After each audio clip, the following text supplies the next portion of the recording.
నమస్తే, welcome to our channel. Anchor Ravi, Rambha, అదేవిధంగా సుడిగాలి సుధీర్ ముగ్గురు కలిసి చేసిన స్కిట్ ఏదైతే స్పూఫ్ స్కిట్ ఉందో అది ప్రస్తుతం వివాదాస్పదంగా మారింది. మరి ఈ స్కిట్లో వాళ్ళు ఏదైతే సన్నివేశాలు చూపించారో అవి హిందూ ధర్మానికి వ్యతిరేకంగా ఉన్నాయని చెప్పి కొందరు విమర్శలు చేస్తున్నారు. మొత్తానికి క్షమాపణలు చెప్పాలని కూడా వాళ్ళని అడగడాన్ని మనం చూసాము. మొత్తానికి దీనిపైన అసలు రవి ఏ విధంగా స్పందించాడు, అసలు ఆయన ఏమంటున్నారో తెలుసుకునే ప్రయత్నం చేద్దాం. దీన్ని పూర్తిగా విశ్లేషించడానికి మనతో పాటుగా ఉన్నారు సీనియర్ జర్నలిస్ట్ హేమసుందర్ గారు. సార్ నమస్తే. నమస్తే అమ్మా. సార్, ఈ స్పూఫ్ స్కిట్ ఏదైతే ఉందో ఈ స్కిట్ ప్రస్తుతం వివాదాస్పదంగా మారింది. అసలు ఏం జరిగింది, ఈ స్కిట్ ఎందుకు వివాదాస్పదమైంది, ఏమంటారు సార్? ఇది జీటీవీ కోసం చేసిన స్కిట్. ఎందుకంటే ఈ ప్రోగ్రామ్కి రంభాని ఇన్వైట్ చేశారు వాళ్ళు, అలాగే జేడీ చక్రవర్తి కూడా వచ్చారు. జేడీ చక్రవర్తి రంభ మధ్యలో జరిగే కాన్వర్సేషన్ కూడా చాలా ఇంట్రెస్టింగ్గా జరిగింది. ఎందుకంటే బొంబాయి పీరియడ్ సినిమాలో వీళ్ళిద్దరు కలిపి నటించారు అప్పుడు. ఎందుకంటే ఆ అమ్మాయి మాట్లాడే విధానం కూడా చాలా పెక్యులియర్గా ఉంటుంది, రంభ వాయిస్ పెక్యులియర్గా ఉంటుంది. ఇంట్రెస్టింగ్గా ఒక స్కిట్లు చేసుకుంటూ వెళ్ళారు వీళ్ళు.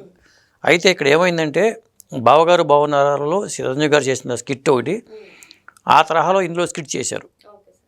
ఎందుకంటే మనకి నందీశ్వరుడి కొమ్ముల్లో నంది కొమ్ముల్లోంచి చూస్తే శివలింగం చూస్తారు కాబట్టి ఆ సినిమాలో ఏమవుతుందంటే చిరంజీవి గారు చూసినప్పుడు అక్కడ పక్క రంభ కనిపిస్తుంది. మరి స్వామివారు కనిపించారు అనుకున్నప్పుడు నాకు అమ్మవారు కనిపించారంటూ డైలాగులు కూడా ఉంటాయి. కాబట్టి అప్పుడు అది హిట్ అయింది ఆ స్కిట్ అనేది, అప్పుడు సినిమాలో పెట్టిన సన్నివేశం.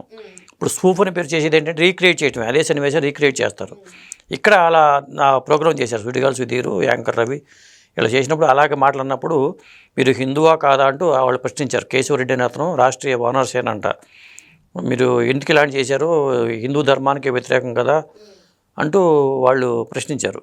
మీరు క్షమాపణ చెప్పాలంటే మేము స్కిట్ అయితే డిలీట్ చేసేసాము, క్షమాపణ మాత్రం చెప్పను, ఎందుకంటే మీరు నన్ను అడిగే బదులు మరి అప్పుడు ఎందుకు చిరంజీవి గారిని అడగలేదు అని యాంకర్ రవి ప్రశ్నించడంతో కాస్త గందరగోళంగా మారింది వ్యవహారం. మరి మీరేమంటారు అంటే ఆల్రెడీ ఇది యాంకర్ రవి గారు ఏదైతే చెప్తున్నారో ఆల్రెడీ మూవీలో ఉంది, దాన్నే మేము మళ్ళీ స్కిట్ కిందకి అంటే మీరు ఎలా చెప్పారో రీక్రియేట్ కిందకి స్పూఫ్ స్కిట్ కిందకి చేశాము. మరి ఇప్పుడు దీన్ని వివాదం చేయడం వెనకాల మనం ఏ విధంగా అర్థం చేసుకోవాలి అంటే ఆల్రెడీ మూవీలో ఉన్నదాన్నే కదా వీళ్ళు చేసింది. ఇప్పుడు రవి గారు అడిగే దాంట్లో పాయింట్ ఉంది కదా, మరి ఇప్పుడు మీరు నన్ను ప్రశ్నిస్తున్నారు కదా, మరి చిరంజీవి గారిని కూడా ప్రశ్నించండి, దాంట్లో ఉన్నదే కదా మేము చేసింది అనేది. ఇప్పుడు బావగారు బాగున్నారా సినిమాని రిలీజ్ చేస్తే వాళ్ళు ఏమైనా అబ్జెక్ట్ చేస్తారేమో, ఎందుకంటే చూడాలి కదా. కొంతమంది వాళ్ళ సినిమా చూసి ఉండరు, కేశవరెడ్డి అని ఆయన బావగారు బాగున్నారు సినిమా చూసి ఉన్నాడు, అది గుర్తుండడు అప్పుడు ఆ రోజులో కాబట్టి అది చెల్లుబాటు అయింది, ఆయన పుట్టున్నాడు అప్పటికి. ఇప్పుడు ఈ జనరేషన్ అంతా మారిపోయింది కదా, మరి మారిపోయినప్పుడు ఆటోమేటిక్గా ఎవరు చూసి ఉండరు, చూడటానికి అవకాశం లేదు. మీరు ఇలా అంటున్నారు, మరి ఆ రోజుల్లోనే హిందూ ధర్మం పైన ఎక్కువ ఆంక్షలు అవి అంటే ఆ రోజుల్లో లేదు, ఆ రోజుల్లో హిందూ మతపరమైన ఈ స్థాయిలో లేదు. ఇప్పుడు అయోధ్య రామాలయం కానీ బీజేపీ గవర్నమెంట్ వచ్చాక ప్రతిదీ ఒక సెంటిమెంట్గా మారింది. ఎందుకంటే మతపరమైన ఏంటంటే ఏ మాత్రం చిన్నగా ఉన్నా కానీ ఒక అవమానకరంగా హిందూ దేవుని అవమానించారని ఏ చిన్న జరిగినా అది ఇష్యూగా మారిపోతుంది. ఎందుకంటే సినిమాలో అలాగే వస్తున్నాయి. ఇప్పుడు చావా సినిమా ఉంది, మొన్న చావా సినిమాలో మతపరమైన అదేమో వాళ్ళకి అనుకూలంగా తీసుకుంటూ వచ్చారని వివాదాలు కూడా వచ్చినాయి. ఇట్లా రకరకాలుగా ఉంటాయి, మన వివాదాలు పట్టుకుంటే ఖచ్చితంగా దొరుకుతాయి. కాబట్టి అనేది యాంకర్ రవి అనేది ఏంటంటే మీరు అప్పుడు ఎందుకు ప్రశ్నించలేదు, నన్ను ఎందుకు అడుగుతున్నారు అనేది అది ఒక పాయింట్ చెప్పాలంటే. ఇప్పుడు రవి గారు అడుగుతున్నట్టు ఆయన కనుక చిరంజీవి గారిని ప్రశ్నించే ఛాన్స్ ఉందంటారా? అంటే నేను అనుకోవడం అక్కడ దాకా వ్యవహారం వెళ్ళదు.